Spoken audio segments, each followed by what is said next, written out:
नमः संस्कृताय। मैं डॉक्टर के L Meena, associate professor Sanskrit, राजकीय महाविद्यालय करौली।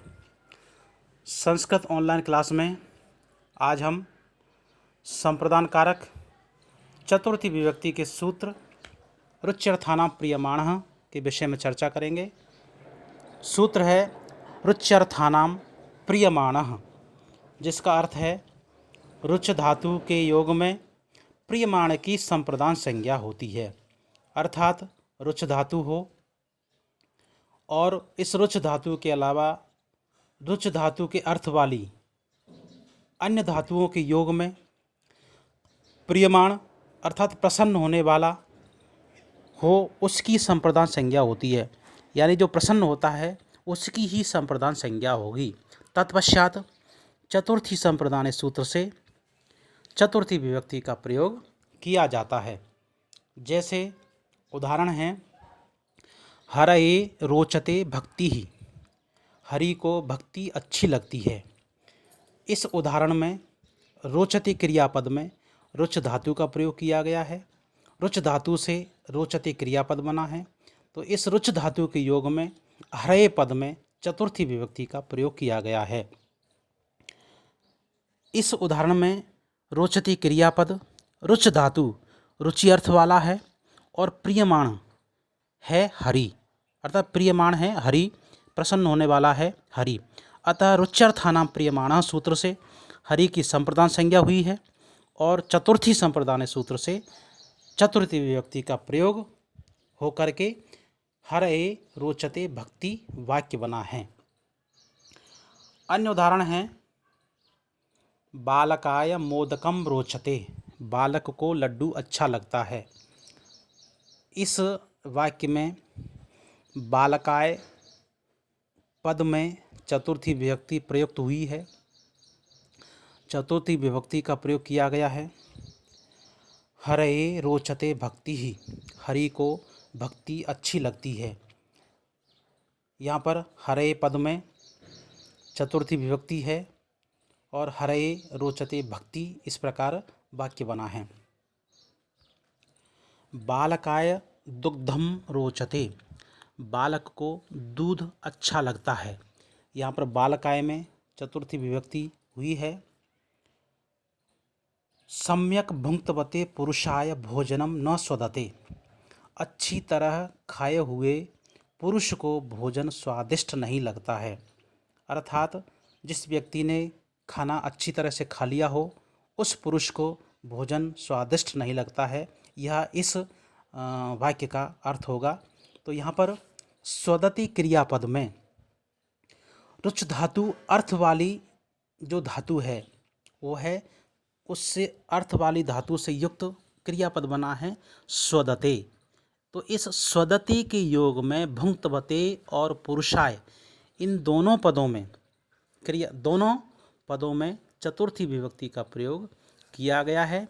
इन दोनों पदों में चतुर्थी विभक्ति लगी हुई है और पद बना है भुंक्तवते और पुरुषाय। यहाँ पर स्वदति क्रियापद की वजह से भुंक्तवते और पुरुषाय दोनों में चतुर्थी विभक्ति का प्रयोग किया गया है और वाक्य बना है सम्यक भुंक्तवते पुरुषाय भोजनम न स्वदते, अच्छी तरह खाए हुए पुरुष को भोजन स्वादिष्ट नहीं लगता है। इससे स्पष्ट है कि जहाँ पर रुच धातु हो या रुच धातु के अर्थ वाली अन्य धातुएं हों, उन अन्य धातुओं के साथ में भी संप्रदान कारक का प्रयोग किया जाएगा। तत्पश्चात चतुर्थी संप्रदाने सूत्र से चतुर्थी विभक्ति का प्रयोग किया जाता है।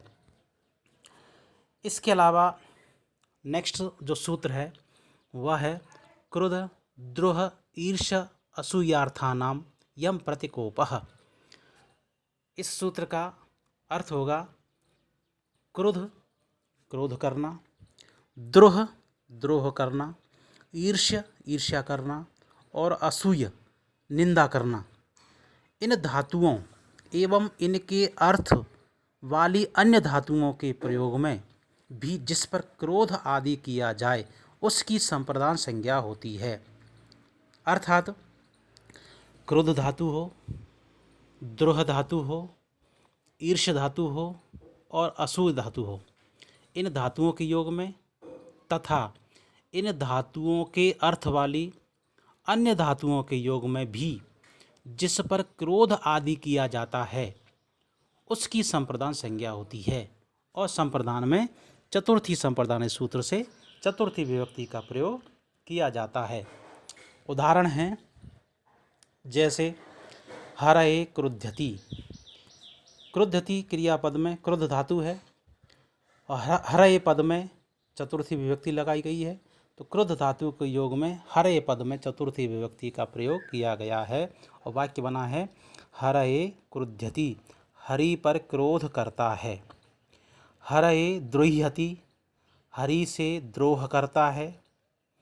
हरये ईर्ष्यति, हरि से ईर्ष्या करता है। हरये असूयति, हरि की निंदा करता है। उक्त वाक्यों में द्रोह, ईर्ष्य, असूय और क्रोध इन धातुओं के प्रयोग के कारण हरि की संप्रदान संज्ञा हुई है। तत्पश्चात चतुर्थी संप्रदान सूत्र से चतुर्थी विभक्ति का प्रयोग किया गया है। इसके अलावा एक अन्य उदाहरण और भी है, वह इस प्रकार है गुरुः शिष्याय अकुप्यत। गुरु ने शिष्य पर क्रोध किया। यहाँ पर अकुप्यत क्रियापद का प्रयोग हुआ है। अकुप्यत में कुप धातु का प्रयोग हुआ है। कुप धातु का अर्थ होता है क्रोध करना। तो पूर्व में क्रोध, द्रोह इन धातुओं में कहा गया था कि इन धातुओं के साथ साथ इनके अन्य अर्थ वाली अन्य धातुओं के योग में भी चतुर्थी विभक्ति लगाई जाएगी। तो यहाँ पर कुप धातु क्रोध करना जिसका अर्थ है वो क्रुद्ध धातु के अर्थ वाली धातु है, इसीलिए अकुप्यत क्रियापद के कारण शिष्याय पद में चतुर्थी विभक्ति का प्रयोग करके वाक्य बना है गुरुः शिष्याय अकुप्यत।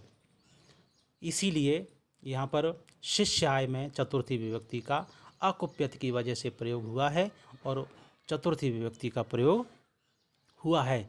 इससे स्पष्ट हो चुका होगा कि क्रोध, द्रोह, ईर्ष और असूय धातुओं के साथ साथ इनके अर्थ वाली अन्य धातुओं के योग में भी चतुर्थी विभक्ति का प्रयोग किया जाता है। इसीलिए यहाँ पर वाक्य बना है गुरुः शिष्याय अकुप्यत। गुरु ने शिष्य पर क्रोध किया। इसमें शिष्याय में चतुर्थी विभक्ति हुई है। धन्यवाद।